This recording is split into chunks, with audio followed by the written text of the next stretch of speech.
Welcome, this is John Mill. Welcome to Dear John. Just answering another letter someone's written in about the fact that they've got fibromyalgia and they are struggling holding down their job, want to get a full-time job.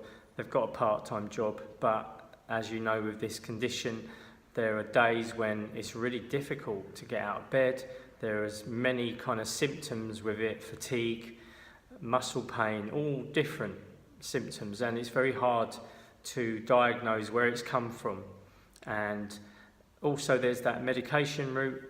This person decided not to go down that route but to try alternative medicine. If you've got fibromyalgia or you have got a condition that you struggle with, I'm going to tell you some stuff now that you already know, but a lot of the time these things that you already know are quite small things that you don't even do anything about. So let's begin with the most important one that I think is that you have to accept the body you're in. You have to accept the body you're in, because the thing is, if you are struggling with your body and you start to fight your body and dislike your body for what's happening with it, your body will fight back. It will actually start to cause you problems, and you'll start to almost resist being in the body you're in, and your body will persist, and you'll get angry and you'll get frustrated and you'll get anxiety. So the first thing of all for me is acceptance. You have to accept that this isn't you. This is something that's happening to you, a condition, and your body, yes, is testing you many times, but it's still your body. So imagine that you are going to embrace your body now with all of its conditions and everything that's wrong with it, and coach it and support it and love it. That's the first thing. If you are working and you are working part-time and you want to go full-time, or if you are working and you just want to really get the most out of your job, first of all, consider whether this is the job for you. Is this job fulfilling you? Is this the job that you really want to do?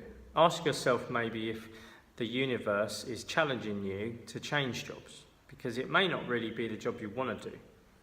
If it is the job you want to do and you want to carry on with that job, who have you spoken to about your condition? Now, hopefully you'll have spoken to your boss, but does your boss understand your condition? Does your boss know the facts? What I'd like you to do is go into work and have a discussion with your boss about what you have to go through. Now, some people might feel as though they are seen to be weak, but it's good to let them have a knowledge and understanding of what your daily habits are. And also, if you go in with the facts and you also go in with something that says that this is what you want to achieve, this is what you want to achieve daily, you will be seen that you are focusing on goals. You know, you want to show your boss that this is your condition, but when you go in, you're really going to be focusing on getting through the day, managing this, because a lot of this just needs to be managed. You'll have the good days when you can feel very positive and things feel better, and you'll have the bad days where you have to manage it. And try to think of it like that.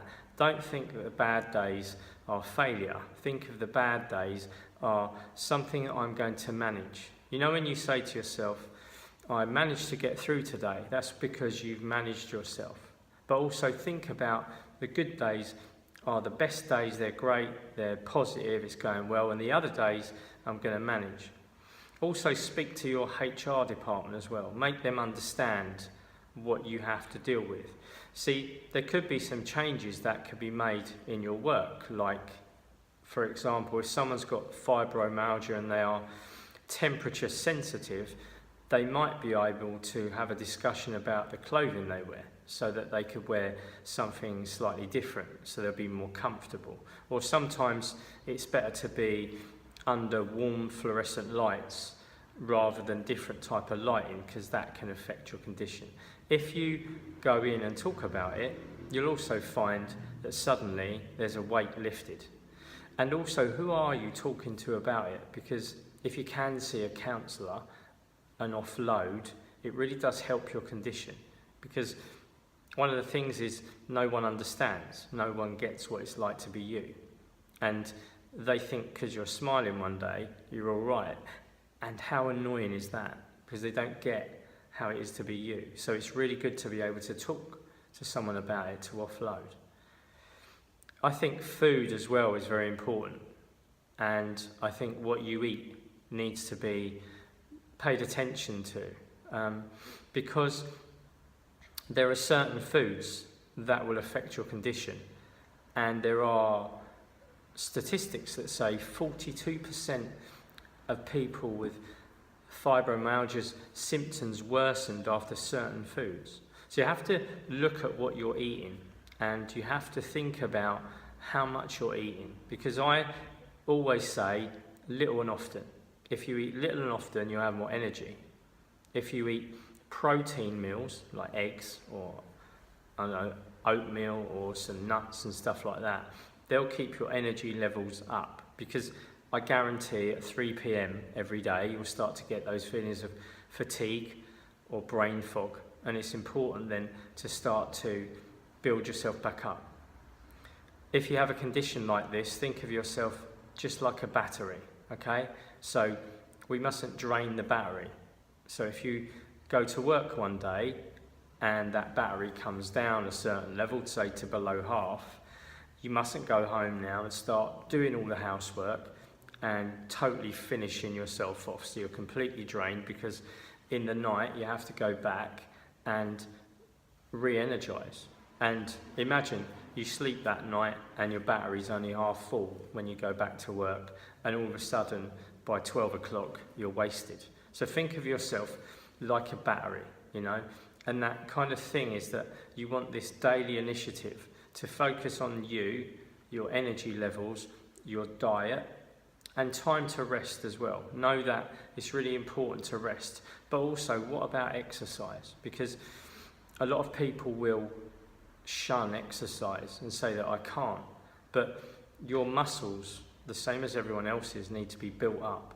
There needs to be days where you really look at what you're eating and your exercise, and be able to get out and just go for a walk. Same as at work, it's very important at lunchtime, if you work in an office, to go for a walk. Great thing to do, put some music on, something a bit upbeat, go for a walk on your lunch break, come back. Make sure you're eating little and often. Really important. If you can eat about 5 times a day, not a lot, but eating 5 times a day, it keeps your metabolism good and your energy levels good. And any of us know, if we eat healthy, we will feel lighter, healthier, right? If you eat fatty foods, if you eat junky foods, if you eat oily foods, greasy, sugary foods, that's exactly how you'll feel. So if you eat fatty foods, you'll feel fat. If you eat junk food, you'll feel like junk, you know? So think about what you're eating, think about what you're putting in here is how you feel, all right? So if you eat healthy and light, you'll feel healthy and light. Understand? Cool. So look at all those different things. And lastly, what I always say is your focus. If your focus is that I have a condition that no one understands and it attacks me any time of the day and I feel awful about it, that is where your focus will be only. And all you'll do is you'll look for that to happen in your day, every day. The good days will surprise you. You'll think they're a fluke, right? But you can't do that, because if you're looking for the bad, you'll stay in that bad place. It's really good to have a diary and write down every day those positive moments, you know? If you have a good day one day, just write down that what happened that day, why it was so positive. Keep a diary. You might find that as you start to explore this, that you'll find that eating these foods has really changed how I feel. And the fact that I go for a walk every day has really changed how I feel. And the fact that I've just talked to certain people about it has lightened how I feel. But you mustn't go back to how it was before. And all we're looking for always is just little changes, okay? Little changes, so little steps. And there will be a point where you start to notice changes. And this is where you're not only managing yourself, you're starting to coach yourself. But be prepared, there's always going to be a day where you have one of those days, what they call in fibromyalgia, a flare-up, all right? But you're just going to manage the flare-up, okay? And understand that these days happen. But your body is not throwing anything at you that you can't handle. You can handle this because you're a survivor, all right? Okay, cool. If anyone wants to write in and ask me more about this condition, and if anyone wants to say this helped a little bit, wonderful. But the main thing is you know a lot of this stuff, but a lot of the time when you're feeling down, you just don't do it, right? So let's start to really now think about us focusing on the positive stuff, eating healthy, taking some exercise, talking to the person at work, considering whether this is really the job for us, and remembering that battery that we have to recharge every day. Okay, thanks a lot, and bye.